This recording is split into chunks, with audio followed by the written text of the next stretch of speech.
In the disaster space, there's a phrase for SUV, spontaneous, unaffiliated volunteers.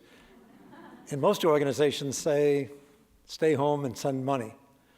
But after I'd had the engagement in Thailand and found how satisfying it was, when you were in the middle of a disaster area and you saw this chaos and this unlimited sets of needs, and people wanted to come and have a chance to help, that led us to form the official organization which responded after Katrina in Biloxi for the first time. And the volunteers have only one strong desire, to be productive. And when the volunteers come and live in the community, they understand really the root cause. The root cause we address is poverty. Disasters simply exacerbate the poverty. But when we live in their community and become accepted by them, we understand their problems and deal with them directly. We create skills and relationships that are essential and exciting. As you see from the video, most of our volunteers are younger. 60% of our volunteers are under 30. But we have an intergenerational relationships on our projects that I think is actually extraordinary.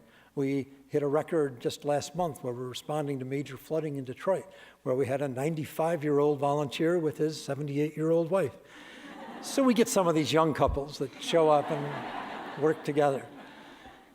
But it's just, even in our project in the Philippines, where we're working today in response to Typhoon Haiyan that happened November 12th last year, we've had individuals choose to leave their home, pay their own way to fly to our project from 58 different countries.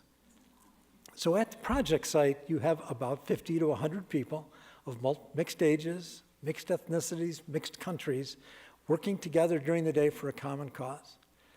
I adopted a phrase for myself, but fully representing the volunteers, called the Good for Nothing Club. People who are willing to do good for nothing. And I think it's an extraordinary power, and effectively everyone in this room represents it to some extent, because you all see something outside of yourself that has value. And the purpose prize to me is particularly significant because purpose has been a defining phrase in my life. And to have had the chance to exercise it and to have the opportunity to be recognized for it is a wonderful and satisfying moment for me. I want to particularly thank the people at Symetra who made this substantial financial contribution, which I think both elevates the recognition of the entire Encore movement and the Purpose Prize, and particularly, frankly, for the fact that I'm receiving that award. I must admit, it's a bit daunting at 72 for someone to be giving you an award for future promise. But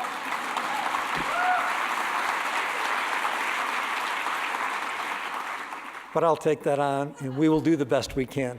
Thank you, Dan, and thank you so much. Thanks, everybody.